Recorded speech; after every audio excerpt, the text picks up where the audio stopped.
മോനെ, നീ അറിഞ്ഞോടാ, നമ്മുടെ വാവത്തിലെ സുരേഷിൻ്റെ മോളിലെ രേവതി, അവളെ ഇന്നലെ മുതൽ കാണാനില്ലടാ. എവിടെ പോയെന്നോ എന്താ പറ്റിയതെന്നോ ആർക്കും അറിയില്ല. 10-17 വയസ്സുള്ള പെൺകുട്ടിയല്ലേ. ഇനി ആരുടെയെങ്കിലും കൂടെ പോയതാണോ എന്നൊന്നും ആർക്കും അറിയില്ല. ഇതിപ്പോൾ നമ്മുടെ ഇവിടെ നിന്ന് കാണാതാവുന്ന 3ാമത്തെ കുട്ടിയാണ്. ഈ കുട്ടികൾക്കെല്ലാം ഇതെന്താണാവോ പറ്റണത്? ഇവരെല്ലാം എങ്ങോട്ടാണ് പോയി മറയണതാവോ? പതിവ് പത്രം വായനയുമായി ഉമ്മറത്തിരിക്കുമ്പോഴാണ് രാവിലെ തന്നെ അമ്മയുടെ ഈ സംസാരം. എൻ്റെ അമ്മേ, ഇപ്പോഴത്തെ പെൺകുട്ടികളല്ലേ, അവരുടെയൊന്നും ഒരു കാര്യവും ഇപ്പോൾ നമുക്കാർക്കും മുൻകൂട്ടി പറയാനോ ചിന്തിക്കാനോ പറ്റില്ല. ഇനിയിപ്പോൾ കുറച്ച് ദിവസം കഴിയുമ്പോൾ കാണാം ഇതുങ്ങളുടെയൊക്കെ തിരിച്ചുവരവ് എങ്ങനെയാണെന്ന്. വേണുവിനുള്ള പതിവ് ചായയുമായി പൂമുഖത്തേക്ക് വന്ന കവിത അമ്മയുടെയും ഭർത്താവിൻ്റെയും സംസാരം കേട്ടൊരു നിമിഷം നിന്നു. മോളെ കവിതേ, നീ അറിയില്ലേ നമ്മുടെ വാവത്തിലെ സുരേഷിനെ? അവൻ്റെ മോള് രേവതിയില്ലേ, അവളെ. അമ്മ കാര്യങ്ങൾ വിശദീകരിച്ച് പറയുമ്പോഴും അവയൊന്നും ശ്രദ്ധിക്കാൻ കഴിയാതെ കവിത ഭർത്താവായ വേണുവിനെ തന്നെ നോക്കി നിന്നു. അവളുടെ നോട്ടം നേരിടാനാവാതെ വേണു ചായയുമായി മെല്ലെ അകത്തേക്ക് നടന്നു. വേണുവേട്ടാ, ഒന്നവിടെ നിൽക്കൂ, എനിക്കൊരു കൂട്ടം ചോദിക്കാനുണ്ട്. അമ്മ ഇപ്പോൾ പറഞ്ഞ ആ രേവതി വേണുവേട്ടനോട് സ്ഥിരമായി ഫോണിൽ സംസാരിക്കാറുള്ള ആ കുട്ടിയല്ലേ? ആണെങ്കിൽ അവളെ കാണാതായതിന് പിന്നിൽ വേണുവേട്ടനും പങ്കുണ്ട്.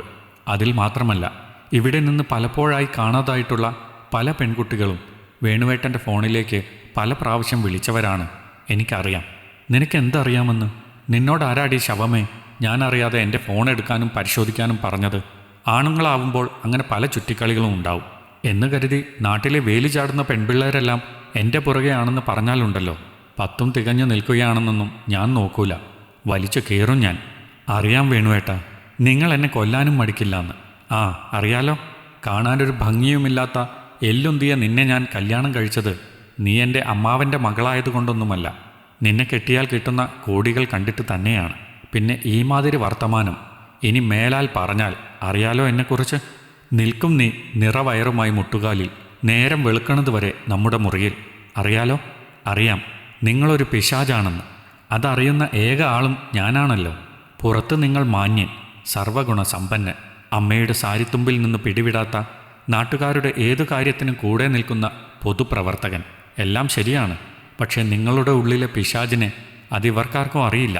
നോക്കിക്കോളൂ, ഈ കാണാതായ പെൺകുട്ടികൾ നിങ്ങളുമായി ബന്ധമുണ്ടായിരുന്നവരാണെന്ന് തെളിയുന്ന അന്ന് തീരും നിങ്ങളുടെ ഈ നായാട്ട്. അന്നറിയും എല്ലാവരും നിങ്ങൾ ആരാണെന്ന്. അന്ന് പോലീസിനോട് മാത്രമല്ല പെറ്റ തള്ളയോടും പറയേണ്ടി വരും എല്ലാത്തിനും മറുപടി. നാശം പിടിച്ചവളെ, അടയ്ക്കടി നിന്റെ വായ. ഇനിയൊരക്ഷരം മിണ്ടിയാൽ. എന്താണവിടെ രാവിലെ തന്നെ രണ്ടാളും കൂടി? ഇന്ദിര ടീച്ചർ വരുന്നത് കണ്ടപ്പോൾ പറയാൻ വന്നത് വേണു പകുതിയിൽ നിർത്തി. ഒന്നുമില്ലമ്മേ, ഇവളെ ഡോക്ടറെ കാണിക്കാറായില്ലേ, അതിനെപ്പറ്റി ചോദിക്കുകയായിരുന്നു. ശരിയാണ് കുട്ടിയെ, 2 ദിവസം കഴിഞ്ഞാൽ പോകണം. നീ ഇന്ന് തോട്ടത്തിൽ പോകണുണ്ടോ വേണു? ഇവളിങ്ങനെ ഇവിടെ നിൽക്കുമ്പോൾ നിനക്കിനി കുറച്ച് ദിവസത്തേക്കെങ്കിലും അങ്ങോട്ട് പോവാതിരുന്നൂടെ? തോട്ടം നോക്കാനും വിളവെടുക്കാനുമെല്ലാം അവിടെ പണിക്കാരില്ലേടാ?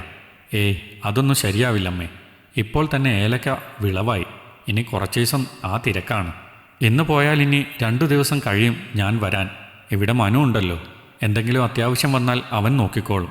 പിന്നെ ഏടത്തിയമ്മ എന്ന് വെച്ചാൽ അവനത്ര ജീവനല്ലേ. അതൊക്കെ ശരിയാണ്. മനു നിൻ്റെ അനിയനാണ്. അവനൊരു പരിധിയുണ്ട് ഇവളുടെ കാര്യത്തിൽ.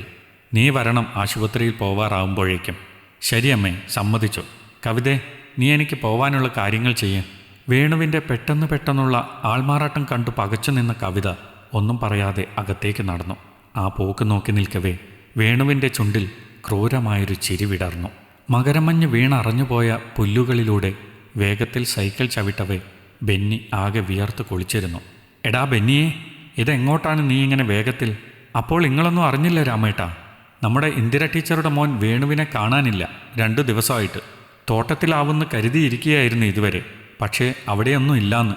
അവരൊക്കെ അവിടെ തോട്ടത്തിലേക്ക് പോയിരിക്കുകയാണ്. ഞാനും അങ്ങോട്ടേക്കാണ്. പോലീസൊക്കെ ഇപ്പോൾ വരും. ഈശ്വര, ഇതെന്തൊക്കെയാ കേൾക്കണത്? ഇത്രയും കാലം പെൺകുട്ടികളെയായിരുന്നു കാണാതായിരുന്നത്. ഇപ്പോൾ വാർത്ത കാട്ടുതീ പോലെ നാടെങ്ങും പരക്കാൻ അധിക സമയം വേണ്ടി വന്നില്ല. ഇന്ദിര ടീച്ചറുടെ മകൻ വേണുവിനെ കാണാനില്ലാത്രേ. അപ്പോൾ അങ്ങ് അവിടെ ഏലത്തോട്ടത്തിനുള്ളിലെ മറ്റാർക്കും എത്തിപ്പെടാനോ കണ്ടെത്താനോ സാധിക്കാത്ത പഴയ മച്ചിനുള്ളിലെ നിലവറയിൽ അവനുണ്ടായിരുന്നു വേണു, ഒപ്പം ഇന്ദിര ടീച്ചറും. അമ്മേ, ഞാൻ പറയണതൊന്ന് കേൾക്കൂ. ഇനി ഈ തെറ്റ് ഞാൻ ആവർത്തിക്കില്ല. അമ്മ എൻ്റെ കൈകാലുകളിലെ കെട്ടുകൾ അഴിച്ചുവിടൂ. അമ്മ മാപ്പ് ഇനി ആവർത്തിക്കില്ല. ഇല്ലടാ, ഇനി നിനക്കൊരു മാപ്പില്ല. അന്ന് നീയും കവിതയുമായുള്ള സംഭാഷണങ്ങൾ കേട്ടപ്പോൾ എനിക്ക് മനസ്സിലായടാ, എൻ്റെ മകൻ ആട്ടിൻതോലണിഞ്ഞ ചെന്നായയാണെന്ന്. അതാണ് ഞാൻ നീ അറിയാതെ നിന്നെ പിന്തുടർന്നു വന്നതും ഒടുവിൽ ആരും കാണാത്ത ഈ നിലവറയ്ക്കുള്ളിൽ നീ കാമം തീർത്ത് കൊന്നുകളഞ്ഞ പെൺകുട്ടികളെ കണ്ടെത്തിയതും. എനിക്ക് മുൻപിൽ ചീഞ്ഞളിഞ്ഞ പെൺശരീരങ്ങളിൽ പോലും കാമം കണ്ടെത്തുന്ന നിന്നെ എന്ത് ചെയ്യണമെന്ന് എനിക്കറിയില്ലായിരുന്നു. അതാണ് നിന്നെ ഞാൻ പുറകിൽ നിന്നും അടിച്ചു വീഴ്ത്തി കൈകാലുകൾ കെട്ടിയിട്ടത്. നിന്നെ എന്തു ചെയ്യണമെന്ന് കവിതയോട് ഞാൻ ചോദിച്ചു. അതിനവൾ തന്ന ഉത്തരമാണ് ഇതാ എൻ്റെ ഈ ഉള്ളം കയ്യിലിരിക്കണത്. കണ്ടോ?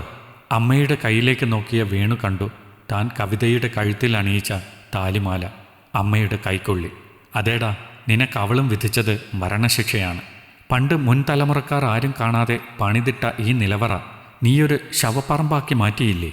ഓരും പേരും പോലും അറിയാത്ത 6 or 7 പെൺശരീരങ്ങൾ കണ്ടു ഞാനിവിടെ. കാണാത്തത് എത്രയോ ഉണ്ടാവും. നിന്നെ നിയമത്തിന് വിട്ടുകൊടുത്താൽ നാളെ നിനക്ക് പിറക്കുന്ന ആ കുട്ടി പോലും നിന്റെ ക്രൂരതയുടെ വിഴുപ്പ് ഭാണ്ഡം ചുമന്ന് ജീവിക്കേണ്ടി വരും. കൂടെ ഈ ഞങ്ങളും. ഒടുവിൽ ജയിലിൽ നിന്ന് നിന്നെ മോചിപ്പിക്കാനും കാണും കുറേ മനുഷ്യാവകാശ സ്നേഹികൾ. വേണ്ട, നീ അങ്ങനെയൊന്നും രക്ഷപ്പെടരുത്. നിനക്ക് ജന്മം തന്ന ഞാൻ തന്നെ വേണം നിനക്കുള്ള ശിക്ഷയും നൽകാൻ. പറഞ്ഞു നിർത്തിയതും ടീച്ചർ പെട്ടെന്ന് നിലത്ത് കിടന്നിരുന്ന തുണിക്കഷ്ണം വേണുവിൻ്റെ വായിൽ തിരുകി. ഇനി നീ ഇവിടെ നീ തന്നെ കൊന്നുകൂട്ടിയിരിക്കുന്ന ഈ ശവശരീരങ്ങൾക്കൊപ്പം കഴിഞ്ഞിടുക നിന്റെ മരണം വരെ. വിശപ്പും ദാഹവും നിന്നെ മരണത്തിലേക്ക് കൊണ്ടുപോകുമ്പോൾ നിനക്ക് ഓർത്ത് പശ്ചാത്തപിക്കാൻ ഈ താലി ഇവിടെ ഞാൻ വെക്കുന്നു. കാരണം നിനക്ക് ഈ ശിക്ഷ വിധിച്ചത് അവൾ കൂടി ചേർന്നാണ്. കഴിഞ്ഞുപോയ വർഷങ്ങളിൽ നീ കൊല്ലാതെ കൊന്ന നിന്റെ ഭാര്യയും ചേർന്ന്. ഇനി എനിക്കില്ല നിന്നെ ഓർത്തൊരു കണ്ണുനീർ തുള്ളി പോലും. പോകണം നീ പിച്ചിച്ചീന്തി എറിഞ്ഞ ജന്മങ്ങളുടെ വീട്ടിൽ. മനസ്സുകൊണ്ട് മാപ്പപേക്ഷിക്കാൻ, പറ്റുന്ന സഹായങ്ങൾ ചെയ്യാൻ. അപ്പോൾ ഇനിയൊരു കാഴ്ചയില്ല നമ്മൾ ഈ ഭൂവിൽ. പോട്ടെ. നിലവറയുടെ വാതിലുകളെല്ലാം വലിച്ചടച്ച് ടീച്ചർ അവിടെ നിന്ന് നടന്നകലവേ തനിക്ക് ചുറ്റും ചിറക് വീശിയടിക്കുന്ന മരണത്തെ നോക്കി ഒന്നുറക്കെ കരയാൻ പോലും ആവാതെ വേണു ആ ഇരുട്ടുമുറിയിൽ ചീഞ്ഞളിഞ്ഞ ശവശരീരങ്ങൾക്കൊപ്പം മരണവും കാത്തുകിടന്നു. ഈ കഥ നിങ്ങൾക്കിഷ്ടമായെങ്കിൽ ലൈക്ക് ചെയ്യൂ. നിങ്ങളുടെ അഭിപ്രായങ്ങൾ കമൻ്റായി രേഖപ്പെടുത്തൂ. കൂടുതൽ കഥകൾ കേൾക്കാൻ ഈ ചാനൽ സബ്സ്ക്രൈബ് ചെയ്യൂ.